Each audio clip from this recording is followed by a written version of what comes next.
નમસ્કાર દર્શક મિત્રો, એસડી ન્યૂઝ ગુજરાતી ચેનલ પર આપનું સ્વાગત છે અને હું આપની સાથે વૈશાલી પુવારુ કરીશું નજર આજના સમાચારો પર। તલોદમાં શ્રીનાથજી પુષ્ટિ માર્ગીય હવેલી તેમજ શ્રી સર્વમંગળા દેવી તલોદ ખાતે અધિક પુરુષોત્તમ માસ ધૂમધામથી ઉજવવામાં આવ્યો, જેમાં આખા માસ દરમિયાન વિવિધ મનોરથો ઉજવવામાં આવ્યા, જેવા કે પ્રથમ રવિવારના રોજ ગિરિકંદરાનો મનોરથ તેમજ બીજા રવિવારે ફૂલના હિંડોળાનો ઉત્સવ ઉજવવામાં આવ્યો।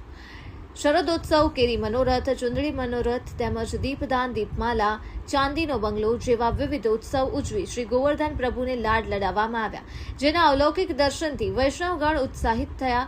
દૂર દૂરથી પણ વૈષ્ણવગણ ઉપસ્થિત રહી અલૌકિક દર્શન તેમજ મહાપ્રસાદનો અનેરો આનંદ માણ્યો। આ દર્શન કરી ધન્યતા અનુભવી છે। અધિક માસ અન્નકૂટ મહોત્સવ પણ ખૂબ જ સુંદર રીતે ઉજવવામાં આવ્યો। અધિક પુરુષોત્તમ માસ દરમિયાન સૌ વૈષ્ણવો ઉત્સાહિત થઈ હમોને પ્રોત્સાહિત કર્યા એ બદલ શ્રી નાથજી પુષ્ટિ માર્ગીય હવેલી તેમજ શ્રી સર્વમંગળા દેવી ટ્રસ્ટ તલોદ ટ્રસ્ટીગણ તેમજ આમંત્રિત ટ્રસ્ટીગણ તેમજ કારોબારી સભ્ય શ્રી આપ સૌ મનોરથી પરિવારનો ખરા અંતઃકરણ પૂર્વક આભાર વ્યક્ત કરીએ છીએ। તેમજ અષાઢ સુદ પૂનમથી શ્રાવણ સુદ પૂનમ સુધી હિંડોળાનો ઉત્સવ ઉજવાશે, તેમજ જન્માષ્ટમી, નંદ મહોત્સવ, નવરાત્રી, દિવાળી, અન્નકૂટ જેવા ઉત્સવોમાં અગ્રેસર રહી સહયોગ આપવા ભાવસભર હાર્દિક નિમંત્રણ છે। આ અધિક પુરુષોત્તમ માસમાં આખા અધિક માસ દરમિયાન મનોરથના અવલોકિક દર્શન માટેની સજાવટ માટે ઉત્સાહિત મહેશભાઈ ગાંધી, મિતેશભાઈ શાહ તેમજ નવનિયુક્ત મેનેજિંગ ટ્રસ્ટી શ્રી હિતલભાઈ તેમજ નવનિયુક્ત માનદ મંત્રી શ્રી કેતનભાઈ NK કોમ્પ્યુટર, રાજુભાઈ, સંકેત શાહ તેમજ સખી મંડળની બહેનો બધા સાથે મળી જહેમત ઉઠાવી તનતોડ મહેનત કરી આ મનોરથને સફળ બનાવવા સહભાગી થયા હતા। આ સમગ્ર અધિક માસના ઉત્સવની સંપૂર્ણ જવાબદારી રમેશકુમાર સિંહ શાહ દ્વારા જહેમત ઉઠાવી હતી। આપ સૌ વૈષ્ણવગણનો ખરા અંતઃકરણપૂર્વક આભાર વ્યક્ત કરીએ છીએ। આપ સૌ વૈષ્ણવગણનો આ ઉત્સાહ એ જ અમારો ઉત્સાહ। જય શ્રી કૃષ્ણ। અહેવાલ રજૂ કરતા Ramesh Kumar Singh Shah, Talod. Reporter Dilip Parmar, Talod, Sabarkantha, SD news Gujarati. जय श्री कृष्ण। तलोद की पुष्टि मार्गीय हवेली में अधिक मास के पावन अवसर को बड़े ही श्रद्धा और भावपूर्ण तरीके से मनाया गया। इस एक महीने के दौरान विभिन्न प्रकार के मनोरथ और सजावटों से भक्तों ने इस पावन अवसर का लाभ लिया। इस दौरान अलग अलग मनोरथ जैसे कि रथ यात्रा मनोरथ, हिंडोला मनोरथ, फूल के हिंडोले, मोती के बंगले, रथ यात्रा मनोरथ, दीपदान जैसे मनोरथों से इस अवसर का लोगों ने आनंद उठाया। इसी के साथ पुरुषोत्तम मास के अंतिम दिन पे हवेली में भव्य अन्नकूट मनोरथ का आयोजन किया गया, जिसमें तलोद और उसके आसपास के क्षेत्रों से आए लोगों ने सौभागी होकर इस उत्सव को सफल बनाया। मैं निकिता हार्दिक शाह, तलोद पुष्टि मार्गीय हवेली की तरफ से आप सबका अभिनंदन करती हूँ। जय श्री कृष्ण। સર્વે વૈષ્ણવને જય શ્રી કૃષ્ણ। 2 દિવસ પહેલા અધિક માસ પૂરો થયો છે। અધિક માસ શું છે અને એ ક્યારે આવે છે એ સૌપ્રથમ આપણે જાણવું ખૂબ જ જરૂરી છે। આપણા પુષ્ટિમાર્ગીય તહેવારો, ઉત્સવો લગભગ બધા જ હિન્દુ કેલેન્ડર અને હિન્દુ પંચાંગ પ્રમાણે આવતા હોય છે। હિન્દુ કેલેન્ડરમાં સૂર્ય અને ચંદ્રની ગતિને ધ્યાનમાં રાખીને વાર, તહેવાર, તિથિ બનતા હોય છે। સૂર્યની ગતિ આખા વર્ષની 365 દિવસમાં પૂરી થાય છે, જ્યારે ચંદ્રની ગતિ આખા વર્ષની 354 દિવસે પૂરી થાય છે। એટલે આખા વર્ષમાં બંનેની ગતિની અંદર 11 દિવસનો ફરક આવે છે।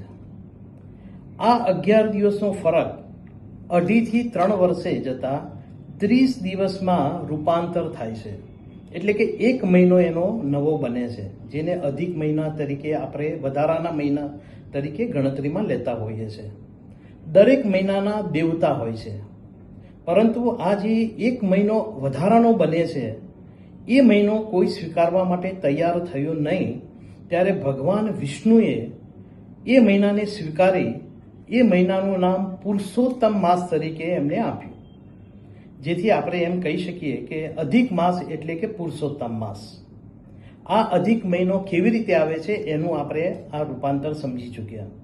હવે અધિક મહિનો એ દેવ, ભક્તિ, દાન, પુણ્યના માટે ખૂબ જ અગત્યનો મહિનો ગણાય છે. શ્રીનાથજી પુષ્ટિમાર્ગીય હવેલી તલોદ ખાતે આ અધિક મહિનાની અંદર હરરોજ અલગ અલગ ઉત્સવો, મનોરથો ખૂબ જ સારામાં સારી રીતે ઉજવાયા.